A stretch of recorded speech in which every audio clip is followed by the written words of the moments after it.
It's the Man Cave Comedy Hour, live from Wauseon, Ohio. It's the Man Cave Comedy Hour. Satellite, he's also appeared nationally. Ladies and gentlemen, put your hands together.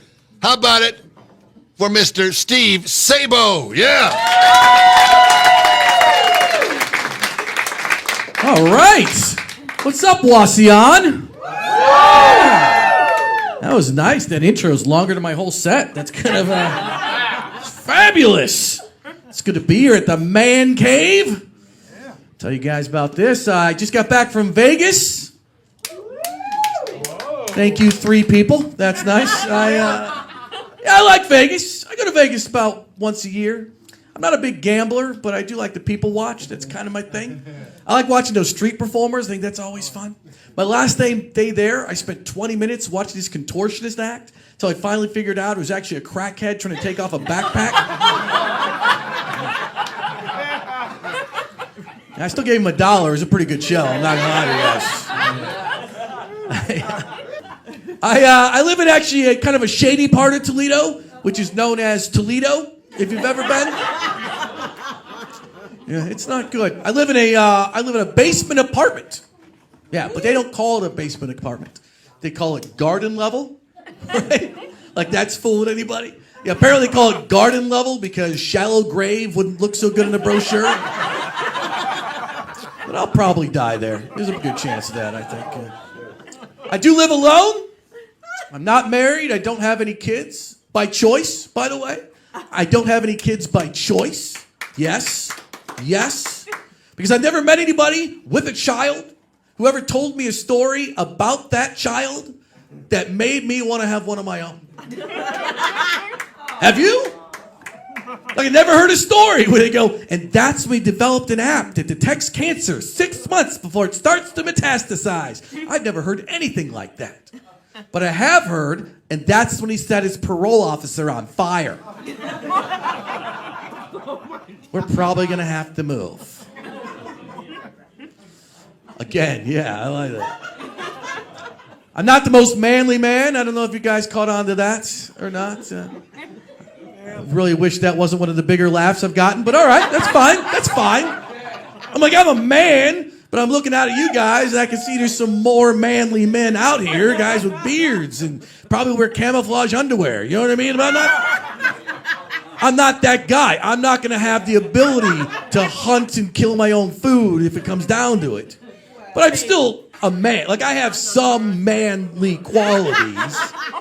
Like, for example, let's say I leave here on my way back to Toledo, and I get a flat tire. I can call somebody to fix that tire. I do know how phones work. I got to get back into shape. That's something I got to do. I mean, I should probably clarify that. I'm in shape. I'm in a shape. I'm just not in the shape I want to be in. That's the problem. You know, I did join a gym. I went to a gym. I've gone once. I don't think I'm going back. I'll be honest with you guys. Did not have a good experience. They gave me a personal trainer. 1 free session with a personal trainer. Yeah, this guy was a piece of work. Yeah. Shows up with a clipboard. Asking me all kinds of questions I couldn't possibly have the answers to. Question number 1, what are your fitness goals? I just got here. I don't have any fitness goals. I don't know. Off the top of my head, I'd like to run up a flight of stairs without feeling like I'm having a heart attack. That'd be kind of nice, right? I'd like to be able to open a jar of pickles, without having to take a nap afterwards. That'd be fun. I don't know. I don't want to have to bench press a truck. I just want to look better naked, all right? How many sit-ups is that? How many push-ups is that? Let's work this out. This guy had no sense of humor. None. Is he going to take this seriously? No, I'm not. You're a grown man wearing yoga pants. I don't think anything you say seriously. Now, here's a quick aside. I love yoga pants on women because yoga pants show everything. I hate yoga pants on men. They show everything. Yeah, you get the neck and the giblets. You get the whole thing. And it's not that I was checking them out. I wasn't. but it's in my peripheral vision. So I see it, snack up to the eyes, like a man. It just kept happening. It was like, But they had narcolepsy in the middle of the gym. Can't get my pump on with that going on. It's not good. So I travel all the time. I play a lot of these really small town shows. I do a lot of those shows. Shows you gotta take a really small side road to get to. Where you park your car, you start hearing that banjo music, you get back in and you drive home. I'm not even taking any chances on that kind of stuff. I was doing a show in a town called Springview, Nebraska, because my career is on fire. Springview, Nebraska is a tiny town. Population, 200 people. That's a small town. To give you a better perspective as to exactly how small that town is, this year in their high school graduating class, they have 8 students. That's true. Do you know what that means?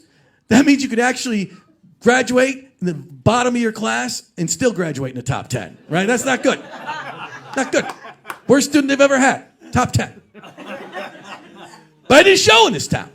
14 people came out to that show, which sounds like a terrible turnout, but really, that's 7% of their population. That's not too bad. Of those 14 people, 4 of them had tattoos.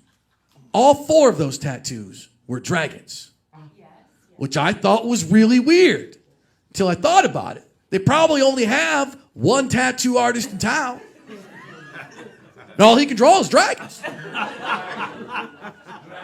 People walking into a shop, they're like, yeah, I'm thinking about getting like some sort of a tribal thing on my arm. Can you do that? I go, as long as it looks like a dragon, heck yeah, I can. What about getting like my kids' names? Can you do that one? Well, I sure hope their names are Puff and Nessie, because it's going to look like a dragon. Now, I personally don't have any tattoos, personally. I'm not against tattoos. In fact, I think some tattoos are awesome. In fact, I think bad tattoos are way better than good tattoos, don't you? Because nothing makes me feel better about my life than seeing somebody with a bad tattoo. I just look over and go, man, I've made a lot of mistakes. But I didn't do that. Look at that guy. He's got a koi fish on his face. That's forever. Ton of tattoos I never really got behind was those neck tattoos. I don't know if anybody's got one of those. Those are the ones that, they've always creeped me out. I don't know why. Like 10 years ago, if somebody had a neck tattoo, you knew they just got out of prison. But nowadays, you see somebody with a neck tattoo, they might be a preschool teacher. Like, you don't know. Everybody's getting them nowadays. But 10 years ago, man, I did a show. They weren't that common then. There's a guy sitting in my front row. He had a neck tattoo. It was a Chinese symbol on the side of his neck. So I asked him, I go, oh, what does it even mean? He goes, oh, it means luck. Oh, like good luck? He's like, nah, just luck. Oh. Well, you should probably add to that then. Because what it should say is good luck trying to get a job with a neck tattoo. That's what you should say. Glad you guys laughed at it. Some people think that's mean. I don't know. I don't know what's mean or not mean anymore. People have gotten so sensitive nowadays that it drives me crazy. I just be me, and sometimes people can't take it. That's just the way it is. You know, like here's a good example. A buddy of mine called me up for dinner the other day. Got mad at me. He calls me up for dinner, and he goes, hey, man, you should come over for dinner tomorrow. We're having eggplant parmesan. I said, oh, I appreciate the offer, but I don't like eggplant. He goes, oh, but you haven't had my eggplant. I said, oh, does your eggplant have eggplant in it? Because if it does, I don't like it. I felt like I led with that at the beginning of the conversation. Now he's mad at me, and I'm just being honest. But let's be honest about this. Sometimes a little too much honesty can be hurtful. I was at the airport a couple weeks ago. I thought I got recognized. And it happens from time to time. I've done enough things that occasionally people might recognize me. So he comes running up to me in the airport. He goes, hey, man, are you a comedian? I was like, I actually am a comedian, yes.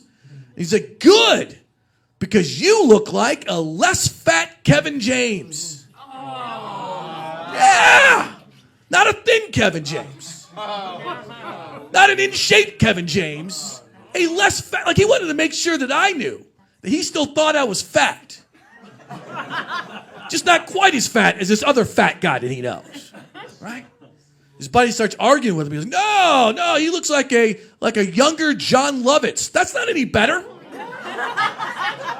Somebody else said I looked like Joe from Impractical Jokers. I'm like, that's great. I look like every creepy person on television. That's great. I had to get out of there before I started bringing up Steve Buscemi. Like, that's the next one on the list. I can't take that. I can't take it. I can't take it anymore.